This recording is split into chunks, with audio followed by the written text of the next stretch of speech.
What's happening, DC family? How we all doing? Hey! Has anybody watched the Jeffrey Dahmer Netflix series? Woo! Holy shit. Evan Peters plays it fantastically. What an actor. What an actor. I've been a fan of his since American Horror Story, of course. That's where he made his fantastic. So, I know a few of you have told me on the comments that listen to Skinhead music.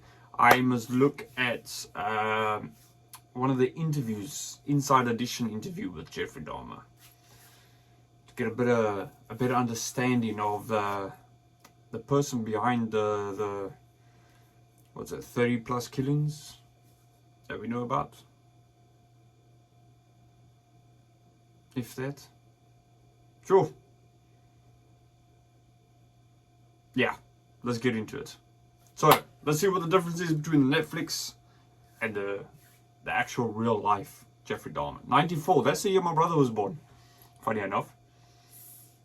So yeah, this is going to be interesting to watch. If you like this type of content and you want more, let me know in the comments. I don't know unless you tell me. So if you want more, like doing other serial killer interviews and stuff like that, yeah, we'll do it. Let me know in the comments. I appreciate you watching. Smash that subscribe button, and it helps boost and motivate me to see that you are liking it and you like what I'm doing. And yeah, any tips I'm also willing to take. I'm not shy. I can be humbled. So let's get into it. Hope you're having a great weekend.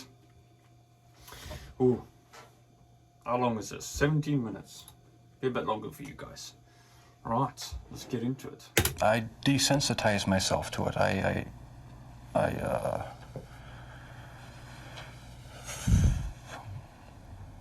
I don't know, I went to great lengths. He is pure evil, but you'd never know it by looking at him. But when you hear him, that's another story.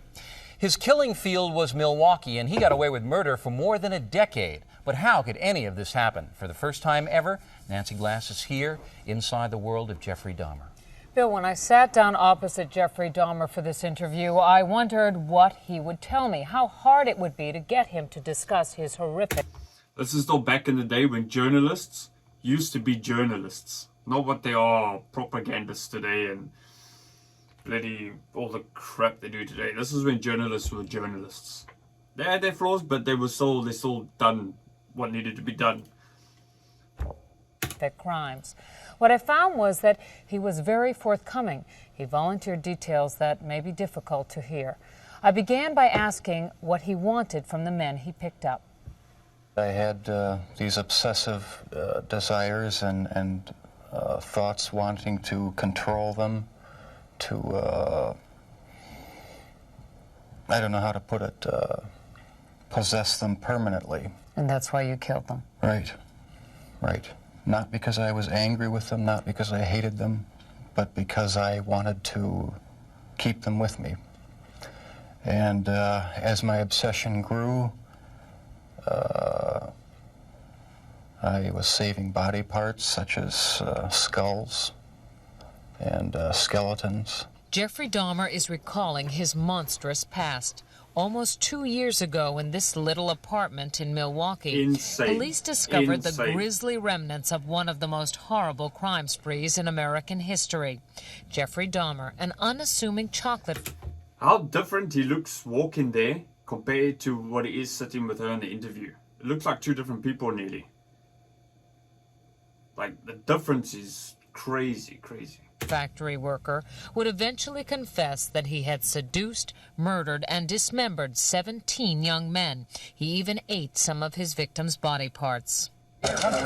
He instantly became the center of worldwide media attention, a serial killer unmasked. Grandma? Grandma? There were protests and press conferences in Milwaukee as people tried to understand how this could have happened in their midst. How did Jeffrey Dahmer get away with murder after murder for 13 years? How did a boy born into a hard-working middle-class family turn into the worst kind of monster imaginable?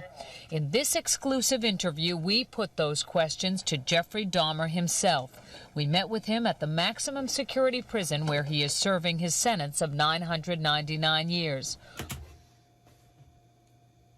Why give so many years? 999. Why do you give so many? Why don't you just say until you die in prison? He's not going to live for 900 years, is he? So why don't they just... You will serve life in prison until your death. And that's it. And just leave it till that. How tame and placid he looks as well. He's so calm and soft-spoken, and you wouldn't think that he used to eat people and kill them. Oh, it's crazy. For the first time, he talks about his crimes and gives us a chilling look inside the mind of a serial killer. It's a process. It doesn't happen overnight. When you depersonalize another person and view them as just an object for pleasure instead of a living, breathing human being, it seems to make it easier to do things you shouldn't do. The reason why Jeffrey Dahmer was able to get away with his crimes was because of just what you are seeing here. Jeffrey Dahmer is intelligent and articulate. That is what makes him so frightening. But if you listen carefully to his words throughout this interview, you realize it is a thin disguise. You do sound, though, like the kind of person who could have said to himself, "This is wrong. I must stop." I always knew that it was wrong, but after the first killing was not planned. I was coming back from the shopping mall back in '78.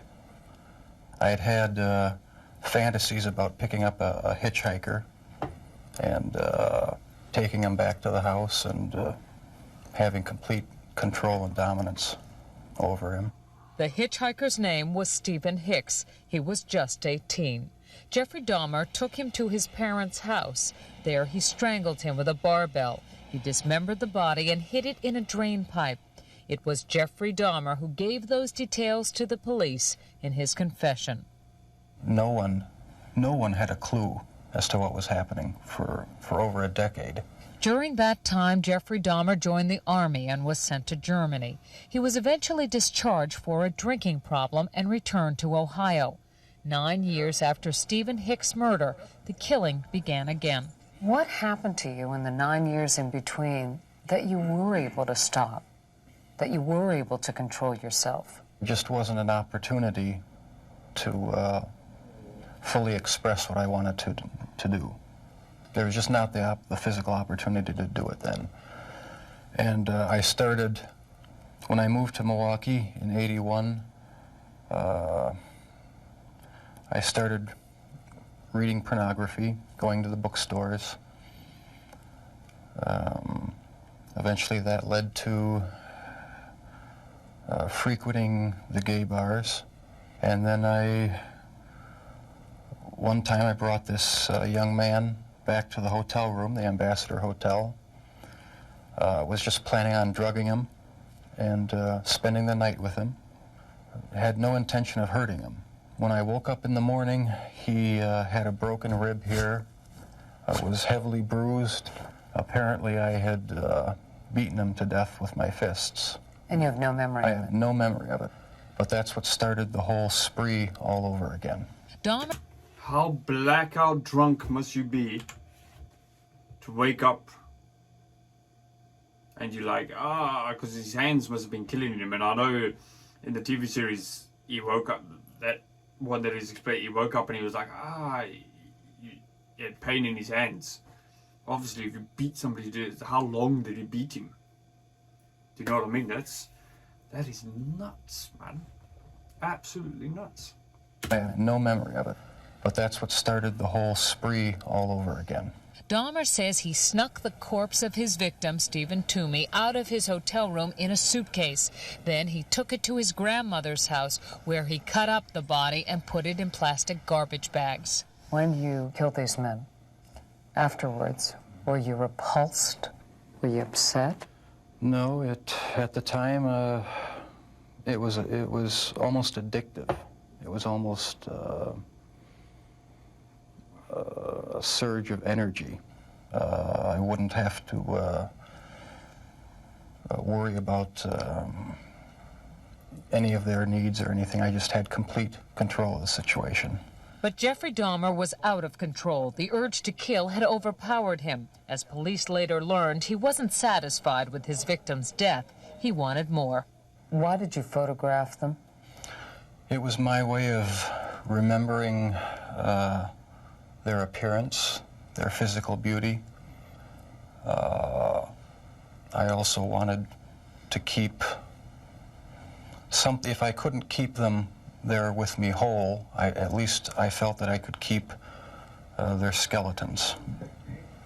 And I even went so far as planning on setting up an altar with the 10 different skulls and skeletons. And what was the purpose of the altar going to be?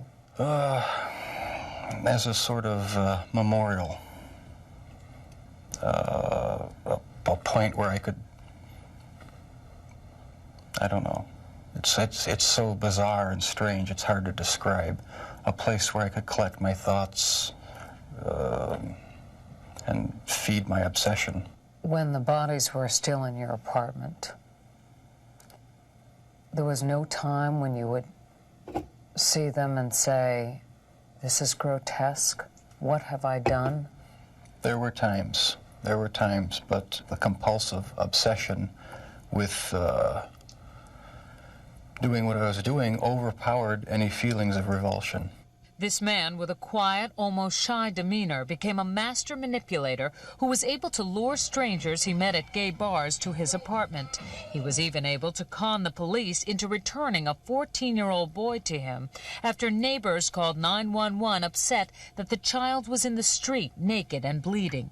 Dahmer convinced the police that he and the boy were simply having a lover's quarrel. That scene was crazy. The cops dropped the ball hard on that one. And they got it back onto the force. That is nuts. That would not fucking happen today. That would definitely not fucking happen today. No chance. They will be crucified for that. Convinced the police that he and the boy were simply having a lover's quarrel. It's a intoxicated boyfriend of another boyfriend. Well, how old was this child? It wasn't a child, it was an adult. After the police left, Jeffrey Dahmer murdered that boy, Conorak Synthesomphone.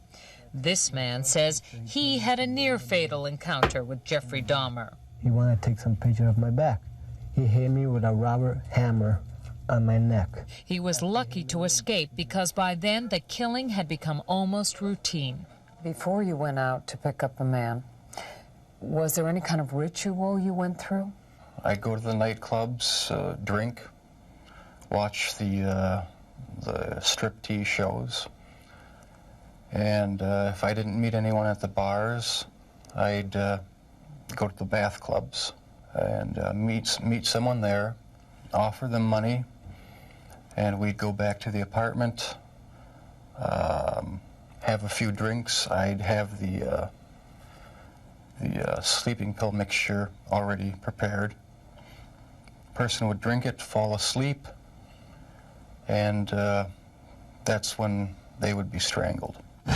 Watching the movie Exorcist 3 was also part of his ritual. It put him in the mood for murder. I felt so hopelessly evil and perverted that I actually derived a sort of pleasure from watching that tape. Did you like feeling evil? No, I didn't. But I had tried to overcome the thoughts, and it worked for a while, but eventually I gave in. While Jeffrey Dahmer may say things today that make it seem like he understands what went on in his mind, he does not. All he can do is tell you what happened, but he cannot stop whatever it is that drove him to kill in the first place. Do you still feel those same urges? Do you still feel that compulsion, that obsession? It must be like an alcoholic or a drug addict, you know?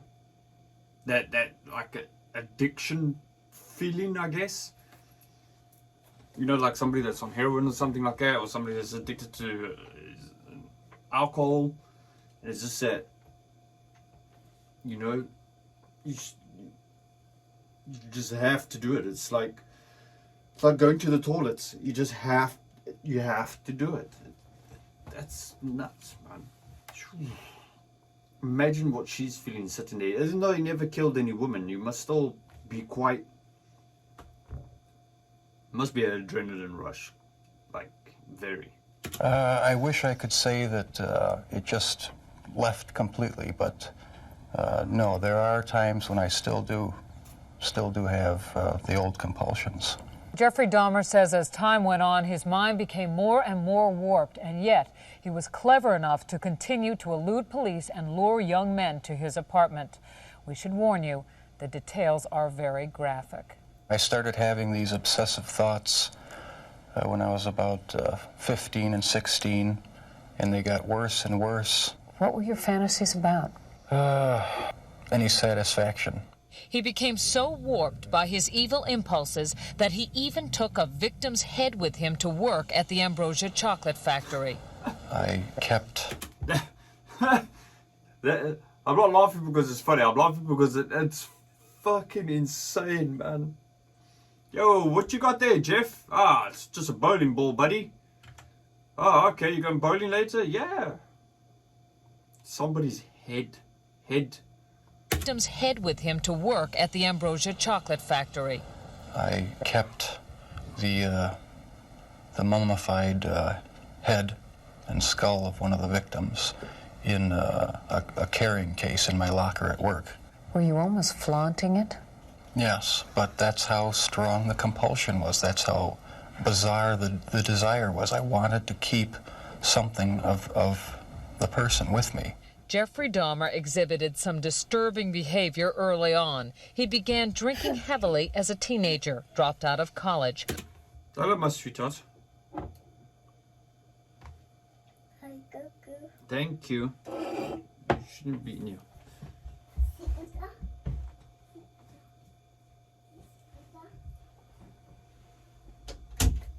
It's just my daughter coming to say hi. She's 3, so luckily she can't hear what's going on and what they're talking about. Early on, he began drinking heavily as a teenager, dropped out of college, was arrested for indecent exposure, disorderly conduct, and fondling a 13-year-old boy. Tragically, one of his murder victims would be that boy's brother. Do you know what started it? Was there any kind of incident that you can remember? To this day, I don't know what started it. And the person to blame is sitting right across from you. That's the only person. Not parents, not society, not pornography. I mean, those are just excuses. Do you want to say hello quickly?